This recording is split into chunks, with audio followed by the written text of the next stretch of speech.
See the man who won't stay for you, getting all the peace and pie for your wife. Everybody wanna know how it feels. Everybody wanna see what it's like. But baby wanna be a queen. Well, alright, we all deserve to find the things in this life.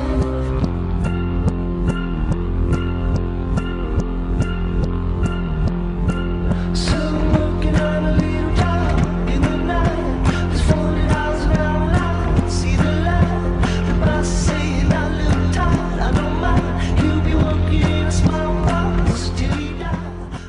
Bien, estamos en otra emisión de Café con Penalistas. En el día de hoy tenemos un invitado de lujo.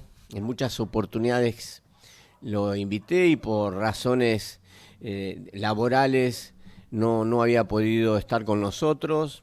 Hoy contamos con la presencia del doctor Gustavo Gerlero, quien ha tenido más de 4 décadas de trabajo en el Poder Judicial y que fuera fiscal general de Tribunales Orales de Nación durante más de 3 décadas, ¿no? Siendo Casi 3 décadas. que bueno, casi tres No quiero. décadas y que ha engalanado muchos debates, que tiene una vasta experiencia para contarnos en su relación de lo que ha sido un debate oral en cuanto al imputado, el tribunal, las defensas, siempre representando al Ministerio Público, o sea, representando a la sociedad. Te damos la bienvenida. ¿Cómo estás, Muchísimas Gustavo? gracias, Augusto. Muy Un bien. placer estar nuevamente con vos. Sabés que te conozco hace mucho tiempo. Bueno, la invitación me causa profundo placer, como te acabo de decir. Bien, Te agradezco mucho. eso es compartido. Gustavo, aquí dentro de los juicios que llevaste adelante en estas casi 3 décadas de fiscal general, ¿cuáles son los que más recuerdo te llevan en el relato que nos quieras llevar a nosotros a compartir en las anécdotas y en la faz procesal que han tenido? A mí el primero que Bien. se me viene en la memoria es el caso Acro, ¿no? Si nos Sí, puedes bueno, hacer un poquito el resumen de eso. claramente. A ver, el caso Acro fue un caso, por lo menos para mí, emblemático. Yo ya tenía varios años de juicios orales, o sea, contaba con experiencia, pero aún así se trataba de una problemática que afectaba no solamente a la víctima, en este caso, la familia de la víctima, sino a la sociedad en conjunto. Estamos hablando del tema barras bravas, ¿sí? Eh, a mí no me eligieron sino por azar, es decir, más allá de que yo soy una persona que concurre asiduamente, sigo haciéndolo ahora, a las canchas de fútbol, tenía experiencia en el tema, conocimientos que iban más allá de los que partían del derecho penal, y entonces me aboqué a esa causa porque, ya te digo, era una cuestión casi de un desafío llegar a lograr establecer cuáles eran las situaciones que habían desencadenado en esto. Y bueno, creo que alguna vez lo charlé con vos. Si te interesa, puedo hacerte una síntesis. No sé Sí, por cómo la favor, querés. muy interesante. Quiero aclararles a quienes nos están viendo que Claro. estamos hablando del caso Acro, que fue un homicidio, ha sido un homicidio en medio de una disputa dentro de la interna de la barra brava del club River Plate. Bueno, a ver, yo te pongo en contexto. La barra brava de River tenía dos cabezas. Por entonces estamos hablando de comienzos del nuevo siglo, ¿sí? Año 2002, 2003. Uno era Rousseau y otro era Schlenker, Alan Schlenker. Cada uno tenía sus seguidores, digamos, sus delfines, pero funcionaban en conjunto. De hecho, habían ido, recuerdo, al Mundial de Alemania en 2004, juntos, y no había habido problema. Ahora, ¿qué pasó? Nunca se llegó a determinar más allá de algunos indicios. Se acusaba inclusive en su momento al presidente Aguilar de haber optado por una parte de esa fracción. De hecho, se les decía a los del club, la fracción de Rousseau, incluido Acro, pertenecían al club, tenían un sueldo del club River, más allá de que no cumplían, o por lo menos no ejercían un cargo fehaciente. Eso quizá haya sido el desencadenante o el motor inicial para la disputa, la separación de ambas fracciones, y que llegó a extremos ya altamente violentos, ¿no? El primero de ellos fue lo que se denominó en su caso, estamos hablando del mes de febrero, creo que era el año 2000, bueno, 2007 creo que era, 2007 o 2008, no estoy ahí ahora, ya estoy un poco con la memoria más frágil, pero era por esa época en los que se produce un ataque de la facción de los Lenker, encabezada por Alan Lenker y su hermano William, a los que estaban en el club, en la batalla de los Quinchos, ¿sí? Era el mes de febrero, se produce un ingreso violento, peleas con heridos y demás, y eso produce la decisión definitiva, ¿no? La decisión definitiva provocó que tuvieran derecho de admisión. Los que estaban en el club fueron desalojados, echados del club. Los que no estaban en el club no les permitían el ingreso, pero la batalla continuaba. ¿Estamos de acuerdo? Es decir, había una facción que respondía a los Lenker, que se llamaba la Banda de Palermo, que había sido la sucesora, digamos, en el manejo de la tribuna. Llegaron así, siempre con amenazas recíprocas y demás, hasta lo que te decía antes, la batalla del Playón. Luego, una noche, hacia el mes de, yo no me acuerdo, junio, julio, estaba por terminar el campeonato. Creo, mira, si no me equivoco, era después de un partido con Independiente, en donde termina el partido y cuando sale la barra brava con las banderas, es atacada por la facción de Rousseau, con Acro también incluido, y se produce una gresca descomunal ahí en el playón de River, el playón que da a la parte de Udaondo, la salida de la Popular, y a partir de ahí ya digamos, el hacha de guerra había sido desenterrada desde sin posibilidad de retorno, por decirlo de alguna manera, ¿no? Inclusive yo me acuerdo de que Acro estaba procesado en esa causa por intento de homicidio en relación a otro de los integrantes de la banda de Palermo. Si querés te puedo dar el nombre y todo, Urco Verón. Me acuerdo de eso por el apodo que tenía, me había quedado muy grabado. Bueno, continúan esas amenazas hasta que al final se produce el ataque que se hace contra Gonzalo Acro, en ese momento acompañado por otra persona de su confianza, el señor Matera. Es a la salida del gimnasio, una organización casi comando, con personas apostadas en distintos lugares, que se van pasando los datos, y finalmente es atacado, agredido, con un arma de fuego. Matera inclusive recibe un disparo, el calibre era 25, un calibre pequeño, si se quiere, de la espalda. No obstante, continúa corriendo, viene con la policía, pero en ese momento ya Gonzalo Acro había sido receptor, en este caso, de 3 disparos de arma, uno en el muslo izquierdo y 2 en el parietal izquierdo, que le provocaron la muerte. ¿Cómo se llega a la determinación de lo que te estoy diciendo? Fue casi una cuestión también de un trabajo más que para aquella época estamos hablando, ¿no? Muy fino, de inteligencia, y es a través del secuestro de un celular de uno de los integrantes de la barra en un partido que se jugaba en la cancha de San Lorenzo, donde se enfrentan con la policía, hay agresiones, detenciones, y se secuestra ese celular. A partir de, que en realidad no me acuerdo si era un celular, porque no había, no era un handy, una radio. A partir de ahí es que empiezan a sacar los contactos de los contactos identifican a las personas que allí aparecen y con eso se logra a través de las antenas de radio o de celulares la ubicación de cada uno en el día del hecho. Y es así como se determina la presencia de los que fueron en definitiva procesados y condenados en última instancia en el lugar del hecho y sus tareas. Yo sé que tu pregunta va a ser en este caso, ¿qué pasa con Alan Schlenker y William Schlenker?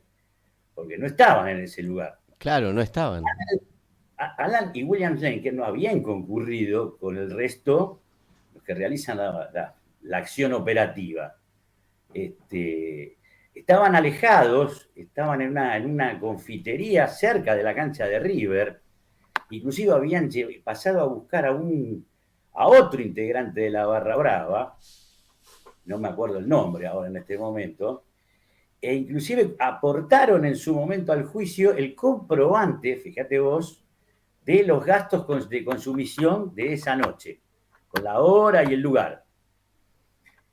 ¿Cómo se los involucra en el evento? A través también de las conexiones de radio. Y te aclaro, las conexiones de radio no tenían contenido. O sea, lo único que sabíamos es que el teléfono tal se había conectado con el otro teléfono a tal hora y viceversa. Bueno, te cuento para que vos te hagas una idea. Sí. Había 3 lugares, como te decía, 2 en las cercanías del lugar del hecho, apostados, los que estaban apostados en la zona de Baunes y Triunvirato, esperando la salida de Acro y Matera del gimnasio, y los Lenker que estaban en la confitería esta, alejada, en el barrio de Núñez, ¿sí? Bueno, hay conexiones entre las 3, el hecho ocurre a las 11:05 minutos. Hay conexiones entre los 3 desde las 9 de la noche, conexiones así aisladas, pero consecutivas, hasta las 11:04. A las 11:04 se cortan todas las comunicaciones y aparecen otras comunicaciones, los que estaban en el lugar del hecho, en otros lugares, dirigidas siempre a los Lenker. ¿Sí? Y esas comunicaciones se realizan a las 11 minutos, aproximadamente, es decir, 5 minutos después del hecho, y a partir de ahí se corta toda comunicación. Y eso es lo que no pudieron, o sea, la deducción que se hacía era lógico, se avisaba que el hecho ya había sido perpetrado y a partir de ahí se ordena la total desvinculación de las comunicaciones entre sí. Y eso no lo pudieron levantar, sumado a otros indicios, obviamente. Había testigos presenciales en el lugar del hecho, había un auto que pasó, que fue identificado finalmente. Bueno, y eso nos llevó, obviamente, con un trabajo arduo, porque no teníamos, en definitiva, una prueba totalmente directa, pero junto con la querella logramos establecer y fijar como hecho concreto y cierto, los jueces así lo tomaron y la Cámara lo confirmó, que la participación de los que fueron en definitiva condenados había sido tal y como fuera narrado en su momento por las acusaciones. Aquí me interesa a ver como reflexión, Gustavo, que se dispara la investigación por un hecho fortuito. O sea, Sí, totalmente. encontrar un celular en un procedimiento que sería prácticamente de rutina, y de ahí surgen los primeros números telefónicos y a partir de ahí se acelera la pesquisa. Exactamente. A ver, acá no podíamos desconocer que todo el mundo sabía de la existencia de esas, por los hechos anteriores, de esas diferencias violentas entre ambas facciones. Ahora, lo que no se contaba era con pruebas que pudieran llegar a establecer quién o quiénes habían intervenido en la muerte de Gonzalo Acro, ¿verdad? Y es a partir del hecho fortuito que vos mencionás, es decir, el secuestro de este celular o handy, que se pudo identificar quiénes estaban en el lugar de los hechos y con quién se habían comunicado entre sí y cuál había sido su itinerario previo y posterior al evento que diera muerte o a los hechos que dieran muerte a Gonzalo Acro. Exactamente. Yo lo que sí recuerdo es que quien acompañaba a Acro, al señor Acro en ese momento, es que quedaba claro, según su descripción, es que no falleció porque quien atacó no quiso matarlo. Recibió una bala, perfecto, pero estaba totalmente indefenso, o sea que si quien atacaba o a quienes atacaban hubiesen querido matarlo, así lo pudieron haber hecho. Exactamente. Vos fijate una cosa, ahora quizá esto apunte a lo que fue mi teoría con la muerte de Gonzalo Acro. Matera, que es el que recibe la espalda, fue un testigo declarante en el juicio, un testigo muy importante, como te podrás imaginar. Él mencionó que cuando salen del gimnasio, aparece a la carrera un grupo de 3 personas que se acercan hacia ellos. Gonzalo Acro lo empuja hacia la calle y le dice: rajá, que esto no es con vos. Él inicia una carrera. En esa carrera que lo lleva a cruzar y dirigirse en otra dirección en la que venían los atacantes, recibe un disparo en la espalda, en plena espalda. Lo mostró inclusive en el juicio, en un calibre 25, lo cual no le impidió, fíjate vos, correr hasta 1 o 2 cuadras donde ubicó un policía, le dio aviso de lo que ocurría y retornó al lugar con el policía. Y nunca estuvo con pérdida de conocimiento. O sea, el calibre que dispararon, que utilizaron, es un arma pequeña, un arma que normalmente no produce la muerte, sin perjuicio obviamente del daño o el riesgo que ello implica. Pero en el caso de Matera, inclusive él nos contaba que no lo querían operar para sacar el proyectil porque era más riesgoso sacarle el proyectil, debido al lugar de alojamiento del proyectil, está cercano a la columna vertebral. Era más peligroso hacer la operación del quite que permitir que el proyectil se fuera absorbido por el cuerpo y permanecer. De hecho, vino caminando, se fue caminando sin ningún tipo de problema. Mirá vos. Ahí en el debate, los imputados manifestaron si realmente tuvieron como objetivo producir el resultado muerte o solamente quisieron amedrentarlo y lesionarlo. No, a ver, nunca ellos admitieron la intención de matar.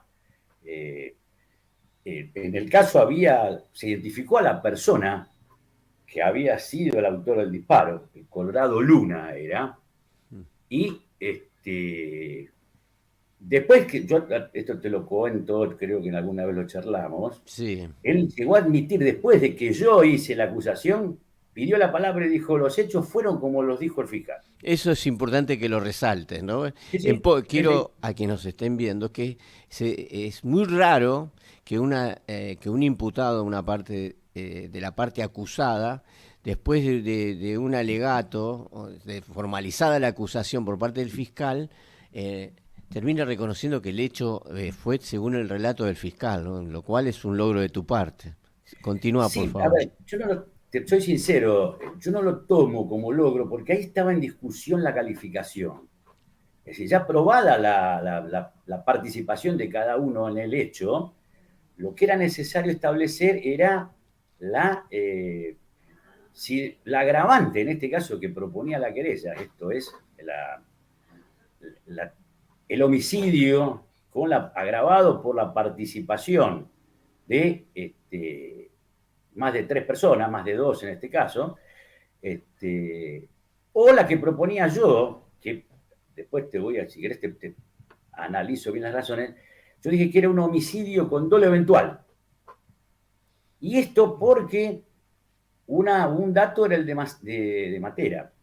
Otro dato era el empleo de un arma que normalmente, si bien pone en riesgo la vida, pero no es aquellas que se utilizan para matar decididamente. Es decir, estamos hablando de un grupo que ataca con una intención prefijada, organizada y demás, y usan un calibre de semejante naturaleza. A mi criterio, y esto lo sigo asumiendo como una opinión personal, mirá, yo utilicé una frase de Alan Schlenker. Y Alan Schlenker dijo, obviamente en su defensa, que no tenían intención de matar porque no les convenía matarlo. ¿Por qué dijo eso? Porque la tribuna la manejaba precisamente la banda de Palermo, que fueron los que estuvieron, en este caso, condenados. Ellos fueron los que en definitiva tenían la tribuna en ese momento y respondían a Alan Schlenker, ¿sí? Los que habían perdido la tribuna eran la facción de Rousseau y Acro, que denodadamente luchaban por retomarla, ¿sí? Ahora, lo que Alan Schlenker no decía, o no dijo nunca, a mi criterio también, es que lo que sí buscaban era dejarlo Acro en una situación tal de que, más allá de cualquier amedrentamiento, no tuviese la posibilidad física, digamos, porque Acro era una persona entrenada, era cinturón negro en artes marciales, era una persona que físicamente podía acceder a el liderazgo absoluto sin ningún tipo de oposición. De hecho, vamos a decirlo de alguna manera un poco más vulgar y entre abogados, no querían matarlo, pero sí dejarlo fuera de combate. Esa era la... Inutilizarlo en el combate. Esa Exactamente. es la palabra. Esa No, era la palabra. perfecto. Aquí en esta causa, bueno, finalizaron con distintas condenas. ¿Hubo alguna absolución o todos condenados? No, en esa fueron... A ver, la causa se dividió en dos En dos, partes. sí. Eh, ¿Por qué? Porque había un imputado, tuvo al comienzo del debate, no me acuerdo el nombre ahora, se desmayó, lo llevaron y los médicos forenses dijeron que no estaba en condiciones de afrontar el juicio. Así que fue separado del juicio. Y había un prófugo, que era un tal Kevin, que no lo habían dado con él, pero también estaba involucrado. Según tengo entendido, porque yo no participé, si estaba asignado otro fiscal, ese Kevin fue en su momento absuelto, posteriormente al juicio, y condenaron, sí, a la otra persona, a la que había tenido el desmayo y se había ido del juicio en primera Sí. instancia. Bueno, las condenas fueron altas en este caso. Sí, sí, no, se le dio perpetua, fue muy discutido en la Cámara de Casación. Eh, yo sé que inclusive fue por mayoría que se llegó a ese fallo. Mi teoría quizá fue, yo no podía ser o faltar a mis propios principios. En este caso, la, la situación, a más allá de lo que te vengo contando de Alan Schlenker, creo que yo pedí algo así como, no pedí perpetua, yo dije que era con dolo eventual y que no podía aplicarse el agravante, Sí. porque en todo caso podía ser para el autor de los disparos, pero no para los otros que habían pactado o acordado un hecho determinado, es decir, habían prestado consentimiento para un hecho y desemboca en el otro, de ahí el dolo eventual, ¿no? Sí. O sea, es un poco más largo, pero bueno, No, esa es más o menos está. la síntesis. Había querella ahí en Sí, esa. sí, sí, sí, había Ah, querella. ok, pues. La querella sostenía que había una asociación ilícita, inclusive, Mm. decidida a dar muerte a Gonzalo Acro. En este caso yo había descartado la asociación ilícita, más allá de que, confieso, este es un Sí, pensamiento mío también, sí, no hay ninguna asociación ilícita más representativa de la del artículo 210 que las barras bravas de fútbol, ¿verdad? sí. Pero en este caso la asociación ilícita no era el acuerdo entre varias personas para llevar a cabo un ataque a otra con el fin que yo te vengo diciendo. Ese fin fue excedido para mí. Y si querés te puedo explicar por qué fue excedido el tema de la muerte de Gonzalo Acro. Vos fijate, Sí, según recuerdo, en la autopsia, Gonzalo Acro recibe 3 disparos, como te decía antes, uno en el sí, muslo y 2 en el parietal izquierdo. Ahora, lo paradójico es que el que efectúa los disparos era Luna, que medía aproximadamente 1,65 m, una cosa era más bien bajo, y Gonzalo Acro medía 1,87 m o algo así, era alto. Bueno, la autopsia te decía que el disparo en el muslo era, con la trayectoria, estábamos hablando, sí. en dirección de adelante hacia atrás, de izquierda a derecha y de abajo hacia arriba. O sea que aisladamente el tirador debería haberse agachado y disparar desde el suelo hacia arriba.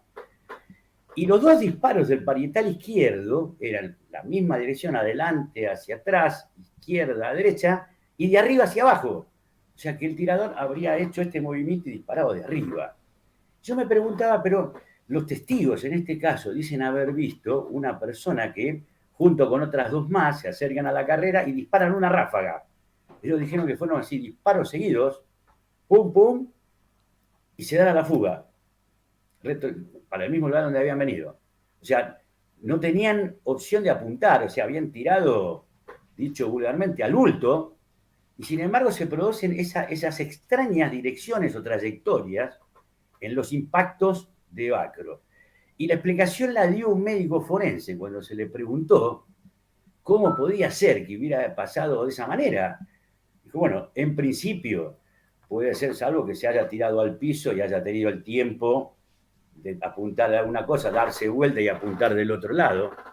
No coincidía con las versiones de los testigos.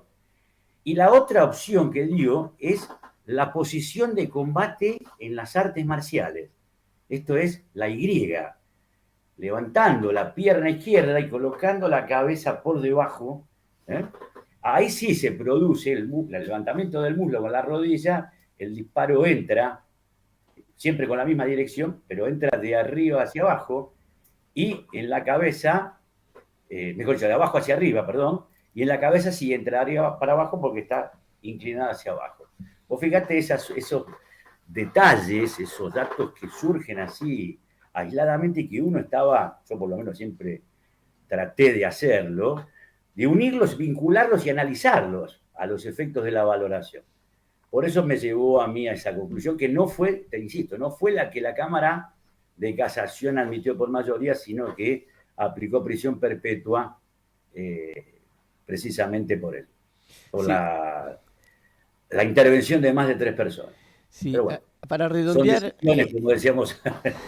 para redondear esta historia real que nos cuenta el doctor Gustavo Gerlero, siempre recuerdo, ¿no?, que de esto ha pasado bastante tiempo, de una tarde que salías de tribunales por la calle Lavalle y Libertad, ibas caminando, alguien te saluda y te preguntó a usted qué le parece, cómo va a terminar esto. ¿Podés contar eso? Son los últimos segundos de este hecho, por favor. Sí, fue un hecho bastante, era una tarde ya, estábamos casi oscuros.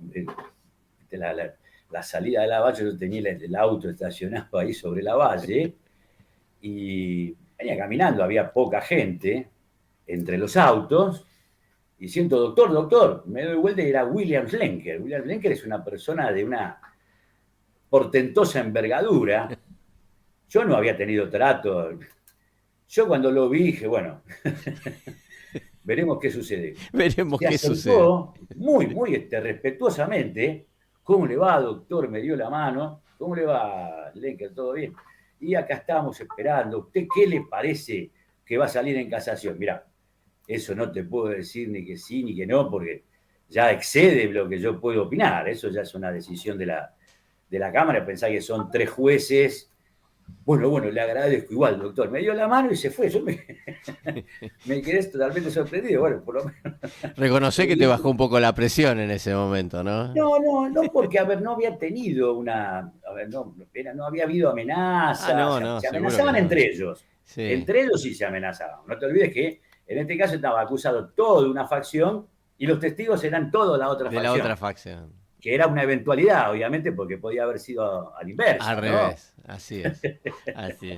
Bueno, pasemos entonces ahora a otro tema. Dentro de tu desarrollo como fiscal general, también en una etapa de tu actividad interviniste como integrante junto a otros fiscales generales.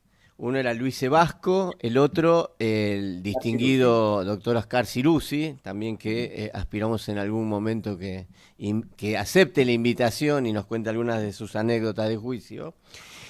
Integraron el Comité de Seguridad de Espectáculos Deportivos. Correcto, ¿Qué no podemos aquí enriquecernos con tu sapiencia, lo que fue tu experiencia en esto y cuánto tiempo fue? Mira, fue muy corto la intervención nuestra. Esto fue hacia el año 95, 96. Era el secretario, el ministro era Miguel Ángel Toma, y se venían produciendo hechos graves, hechos de muertes en estadios, agresiones entre barras bravas y demás. Yo me acuerdo que en esa época se hablaba de la cuestión de los hooligans en Inglaterra, que habían sido totalmente dejados fuera de acción por la intervención del gobierno. Y bueno, un poco la idea del gobierno, el ejecutivo en ese momento, era precisamente que nosotros tuviéramos esa intervención a los fines de demostrar la presencia estatal en lo que era el manejo de las cuestiones vinculadas a los espectáculos deportivos, en este caso el fútbol más precisamente. Bueno, ya te digo, duró poco, era casi imposible. Mirá, yo tengo una anécdota que una de las primeras reuniones había gente de la AFA, había dirigentes de varios clubes, había árbitros, y estábamos nosotros. Obviamente lo que discutían era el tema de las localidades. No te olvides, a ver, por ejemplo, yo ahí, claro, uno no está acostumbrado a la cocina. Yo ahí veía, por ejemplo, cómo se discutían las cuestiones de las localías, los árbitros, y el traslado de las hinchadas y demás. Bueno, en una de esas reuniones, y cuando se hablaba precisamente de que teníamos que cambiar la tesitura con respecto a las barras bravas y demás, y que tendríamos que ser más rígidos como en Inglaterra. Bueno, yo recuerdo, cuando termina la charla, se nos acerca un dirigente, si mal no recuerdo, era de Lanús. Si mal me acuerdo, no era de Lanús, era del Gran Buenos Aires. Y dice, doctor, mire, yo se lo decía a Luis Sebasco, que había sido la voz cantante en ese caso de que íbamos a exigir y que íbamos a ser también cómplices a los dirigentes que no participaran o que ayudaran a las barras y demás. Se nos acercó el tipo y dijo, mire, doctor, yo tengo la mejor buena voluntad de colaborar con esto, pero ¿sabe cuál es el problema? Yo vivo ahí en Lanús, esta gente conoce donde yo vivo, conocen lo que hacen mis hijos, saben mi trayecto, vienen al club todos los días. ¿Cómo hago, doctor, para denunciarlos y después no tener represalias? Bueno, ahí se complicó un poco el tema, te puedes imaginar, pero bueno, es una pregunta que nos dejó bastantes dudas con respecto a la situación. Es decir, por un lado está la intención de terminar con eso, y por otro lado está el cómo lo hacemos. Claro. Porque está tan enraizado en el ambiente futbolístico, esos manejos de barras bravas en los clubes y demás, y bueno, todavía es el día de hoy, como te habrás podido imaginar, y seguimos con los mismos problemas, ¿no? Sí, pasaron ya más de 20, 30 años y los problemas Totalmente. se Totalmente. mantienen. Y eso es también lo que debe haber llevado a que no exista hinchada visitante, realmente. Mira, yo creo que esa fue una medida un poco, a ver, no me parece mal, pero tampoco no me parece mal a modo paliativo, digamos. Pero no soluciona el problema. De hecho, los problemas siguen existiendo porque, a ver, lo mismo pasaba en River con Acro, con el tema de Acro. Estamos hablando ya de 20 años atrás. Y hoy siguen habiendo los mismos problemas, no hay muertes, pero bueno, están ahí ataques entre ellos, nada más que por el manejo de la barra y su acceso, eso corre por cuerdas, evidentemente, a los privilegios que eso le involucra, privilegios económicos, me estoy refiriendo, ¿verdad? Ahí dentro de las investigaciones que te tocó llevar adelante, fundamentalmente ahí en el caso Acro, en el tema de las barras bravas, ¿para vos es cierto que se manejan determinado nivel de negocios o una cuestión financiera económica en todo esto? Totalmente. Mira, yo tengo una teoría y la sostuve en ese comité. Sí, Acá tuvo que ver mucho la cuestión de la superprofesionalización del fútbol. ¿Por qué te digo esto? Yo crecí, yo soy del año 1956. Nosotros íbamos a la cancha con mi padre, al viejo gasómetro, por la inclinación que me heredé de él. Y recuerdo que la gente estaba con pañuelitos, saludaba al equipo con pañuelitos. Había plateístas de San Lorenzo abajo de la tribuna visitante. Era otra época, era otra época. Y ojo, no estoy diciendo que no había barra brava, había barra brava. San Lorenzo en ese momento tenía una barra que le decían la barra de la goma, porque para gritar utilizaban la goma con la que hacían sonar los bombos, no era un palo sino una goma, y esa goma iban pegando a los que no gritaban, para que te des una idea. Oh. Yo me acuerdo de eso, era un chico, tendría 5 o 6 años, y me acuerdo de esas situaciones. Ahora, ¿qué pasó? Esa gente en ese momento juntaba plata en serio, me consta, para comprar banderas, y se pagaban los viajes en colectivos, se los pagaban a distintos lugares para seguir al equipo. A medida que el fútbol fue profesionalizándose, como te decía, ingresos de televisión, ingresos de sponsor y demás, esa misma gente que antes daba todo o hacía esfuerzos para poder seguir al equipo, advirtió que ese dinero que ingresaba nuevamente al club iba para los dirigentes y que eran ellos los que lo manejaban. Y dijeron, ¿por qué ellos? Si nosotros somos los que arriesgamos el lomo todos los partidos, nosotros también queremos una parte. A partir de ahí empezaron todos los negocios, a mi criterio, con las barras bravas.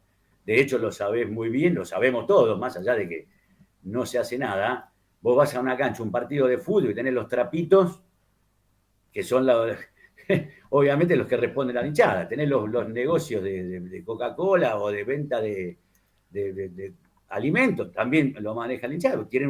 Y me ha llegado noticias, no puedo dar fe, de que hay equipos, hay clubes, en que inclusive reciben regalías, mirá lo que te digo, Sí. por la venta de jugadores.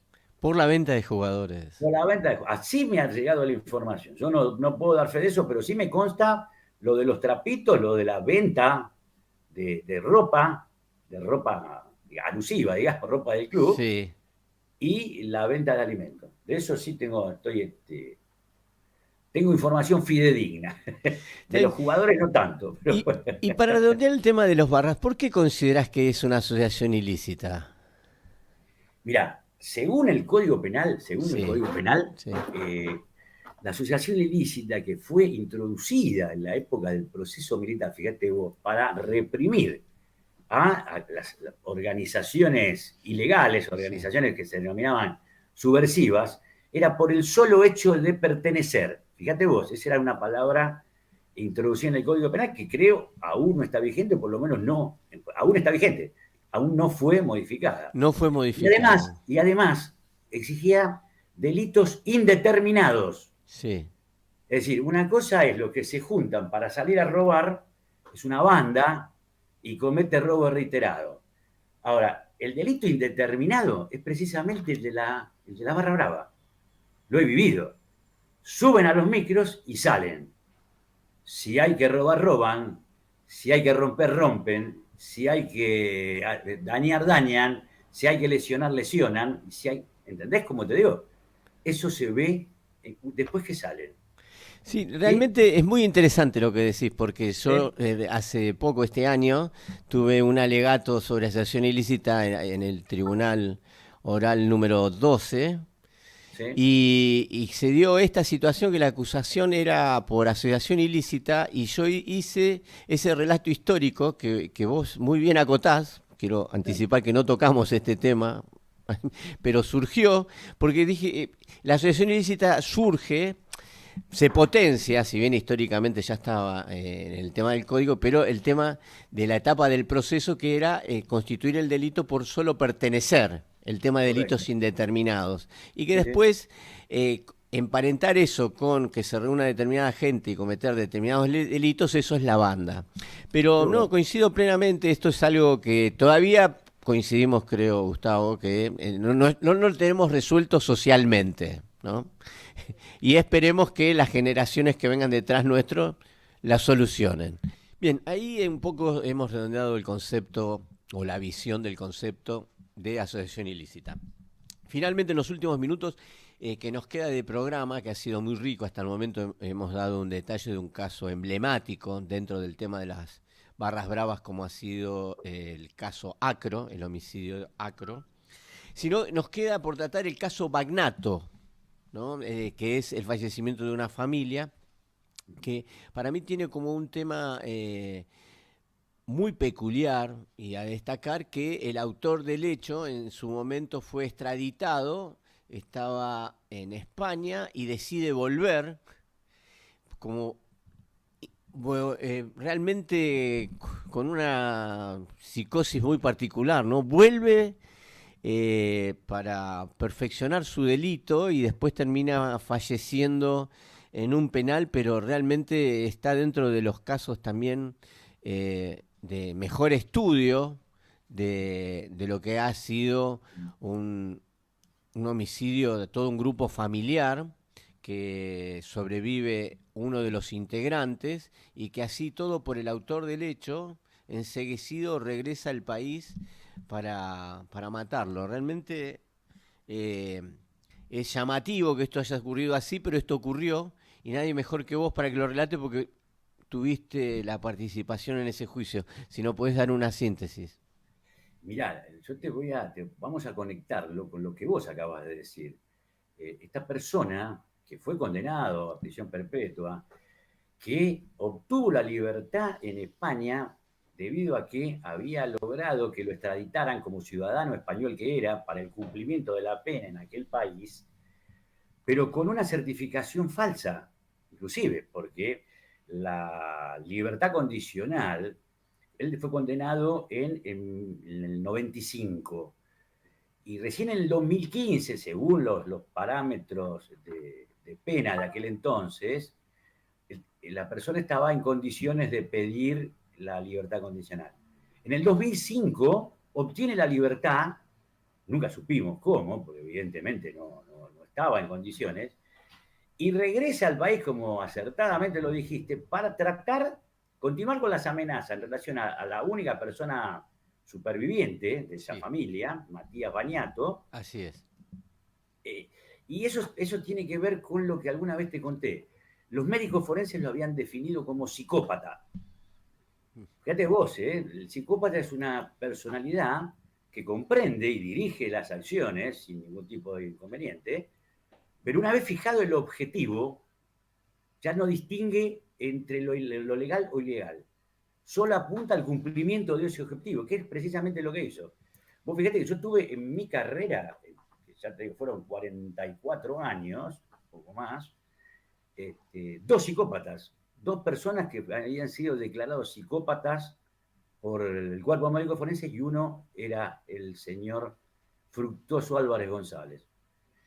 Bueno, y es un hecho, te confieso, a ver, yo hacía poco tiempo que estaba haciendo juicio, o sea, esto fue en el año 95, era algo, te digo, me costó mucho en ese momento, era, si no el primero, uno de los primeros grandes, con todo el peso que significa eso, la carga emotiva, mediática y demás, y me costaba no tomar partido. Yo como fiscal debía mantenerme, digamos, neutral, más allá de la convicción a la que Con un arribara. grado importante de objetividad, ¿no? Más allá Exactamente, de tenía que todo. ser objetivo en todos los actos, tenía que responder a peticiones de la defensa, a peticiones de la querella y demás, con lo cual trataba de ser lo más neutral posible, pero te digo, me costó un esfuerzo casi sobrehumano, porque era algo, yo creo que ni en las peores películas de ficción podría entenderse una cosa semejante. Eso es, prenderle fuego a toda una familia, habiéndolos amenazado. Vos fíjate que no sé si te lo dije alguna vez, él era cuñado de los Bañato, es decir, la mujer de Bañato era hermana de la mujer de Álvarez González. Y a través de la suegra, la madre de las dos mujeres, Bañato le había prestado, mejor dicho, Álvarez González le había prestado dinero a Bañato para tratar de evitar la quiebra de su pequeña o mediana empresa en una fábrica de zapatillas, si mal no recuerdo, que no pudo lograrse de todas maneras, y a partir de ahí empieza la odisea, Fructuoso Álvarez González reclamando el dinero, evidentemente no estaba en condiciones de otorgarlo el señor Bañato, y empiezan las amenazas. Esto lo logramos descubrir cuando reunimos, yo mandé a pedir antes de la iniciación del juicio como instrucción suplementaria, que nos remitan las denuncias que había en un periodo determinado, anterior al hecho, en contra del señor Bañeto por parte de la familia. Denuncia de amenazas telefónicas.